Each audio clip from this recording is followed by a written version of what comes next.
challenged me to make durum kebab wraps. So let's go make durum kebab wraps, but krea. The Ezme sauce, which is gonna go onto our bread, and for that I am going to roast some of the stuff. So some of them will get roasted, some of them will actually be used fresh. I've got some tomatoes here, onions here, and sweet peppers. I'm going to deseed the sweet peppers, and then we will just do some olive oil and pop this in the oven. In here we're going to do a drizzle of olive oil, just so that it's going to help us roast. A little sprinkling of salt. And so we're going to move on to the mince side of it, and here I've got mince here that's been run through the machine at the butcher once. This is in all this thing used for burgers, and what that means is this meat is a lot more juicier, it's a little bit more fattier. So when they run it twice through the machine for kebabs, that is when you don't see the fatty bits so much for the burger side. For the burger aspect of it, when the mince is done for the burger, then they usually run it once like this. Then let's move on to spices. We've got some Kashmiri chili here. We're going to use a little bit of the burger spice, some Seekh kebab, and some cumin or zira. Now we are obviously going to spice this a little more than what is ordinarily done in Turkish food, because we're just going to try and adapt it a little bit according to our taste and not have it as bland. We want some, we've got some coriander. I wanted parsley, but we didn't have parsley. So this was a challenge that was given to me last night, so I obviously tried to adapt it. So we've got some coriander here. We're going to get some red peppers, sweet peppers, green chilies here as well. We deseeded them, lots of fresh garlic, and then we're going to mix it together into our mince. I'm also going to use one onion that I'm going to grate and squeeze the water out and mix it in there.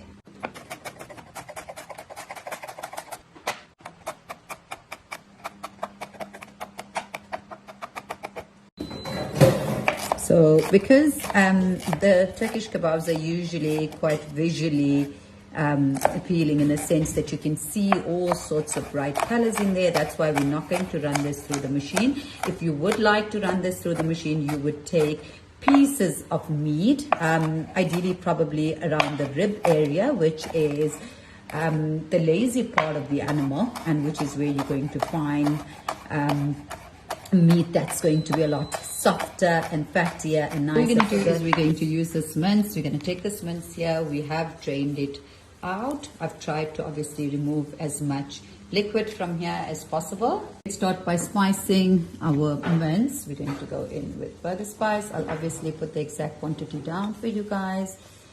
And we definitely don't want it to be bland. We're going to go in with some cumin. We're also going to go in with some Seekh kebab spice, and then we are going to go in with our mince, onions. I've obviously grated this, and I've squeezed all the water out, and all our herbs and salt before anything else. And I'm also going to add in, so we're going to go in with salt, obviously, very, very important. And let's do a little bit of the dry chili flakes, which is our Kashmiri chili flakes. And now we're going to go in with our knife and make sure it's all mixed together. So we're basically just going to use the knife, make sure all the ingredients come through. We don't want to run this through the machine. Just mix it, take your time, and mix it really nicely.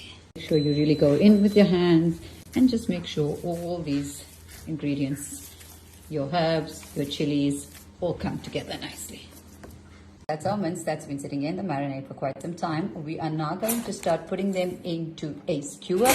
You could obviously use a wooden skewer. You could use, ideally speaking, for these we needed flat skewers, but I don't have the flat ones, the very flat ones. You could also use skewers like this. These are available at supermarket or even at the pharmacy, the ones that you can use to put your tongue down on the kesra. So what we're going to do is we are going to wet our hands with a little bit of water and start putting them together. So let me just show you. We're going to dip our hands in water and sort of make like a ball, right? And then we are going to skewer these and make them as flat as possible. with the help of our fingers. And what you want to just do is make sure the edges are sealed really, really nicely. So I've used about 80 grams here. You could make it bigger or smaller if you wanted to. That is our kebabs as cured already. What I do have is a charcoal that's getting hot. I'm going to smoke these first and then we are going to cook them. So obviously if you're living in an open area where you could do this on the braai, you wouldn't need to do that step and you could simply just charcoal it. But we are going to have to do that before we cook it. I'm going to just cover it and keep it ready. On the side I've got my hot charcoal that's here, so that we get all the flavors of a barbecue. A piece of butter, and as soon as it starts smoking, just close it up. I'll move on to the actual dough of the lavash bread. We're going to do a combination of lavash and naan and then mix it together with the other ingredients. We're going to move on to the Ezme sauce, which is our spicy sauce. The onions, the garlic, the tomatoes. I just roasted it. If you obviously cook it, it's better, but I prefer roasting it. I'm also going to add some additional garlic. So salt, also some pepper going in. Adding a few additional garlic. And on this side, what I'm going to do is I'm going to mix some smoked paprika. And we're going to make a paste out of it with smoked paprika, olive oil,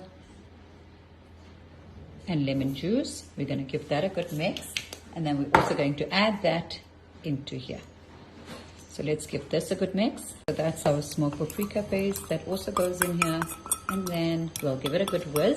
Once we've given it a nice good whiz, then we'll add in, after the first whiz, we'll go in with some peppers just to keep some texture there, as well as some parsley. It looks something like this. We're going to go in with our peppers, and we're also going to go in with some coriander or fresh parsley and give that another mix. That's our sauce done. We're going to keep it aside. We want obviously to have it some texture in that. If you want to make it a lot more smoother, you could easily just do that as well. So for the naan or the bread, we're going to use some water. We're going to use some yogurt, and we're also going to add our salt in here, and we are going to give that a good mix. So we're going to give that a good toss, a whisk, whatever it is that you want to call it, and we'll add our flour into our yogurt mixture. So this has got the flour and the baking powder. We'll give that a mix. And as I add, I'm just going to slowly just whisk it with my fingers. So that's our dough for our naan. We're going to just section them out and make them into balls. And we need to leave them to rest and start with the naans. That's our balls done. We're going to leave it to rest for a little bit and then move on to rolling them. For our naan lavash bread, we're just going to roll this out into a long thing like this. What I'm planning on doing is obviously taking my skewers and maybe just dividing it in half, placing them in here, rolling it up. As soon as it comes out, we're going to brush it with butter. I'm going to mix a little bit of garlic powder and chili flakes, as well as some greens later on.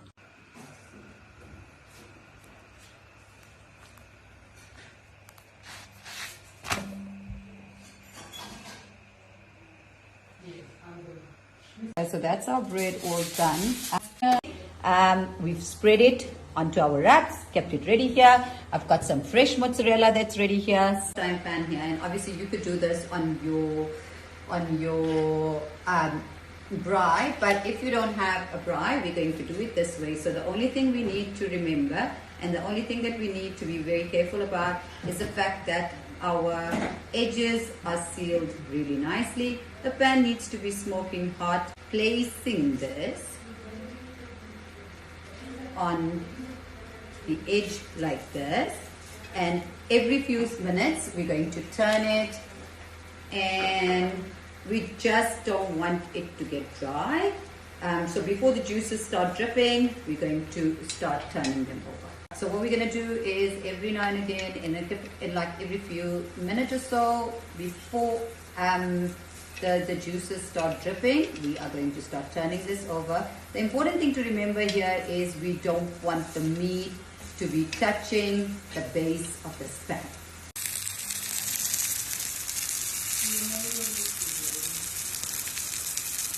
So for the salad, we're just going to add some onions, parsley, sumac, olive oil, lemon juice, salt, and give it a good toss and a good mix, and that's done.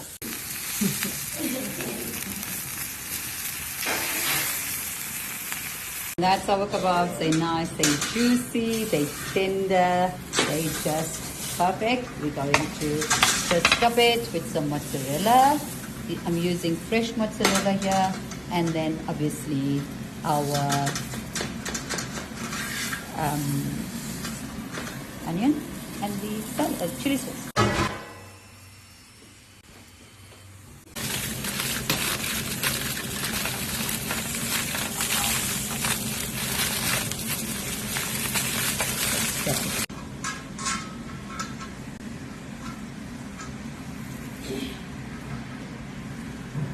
Give me parsley.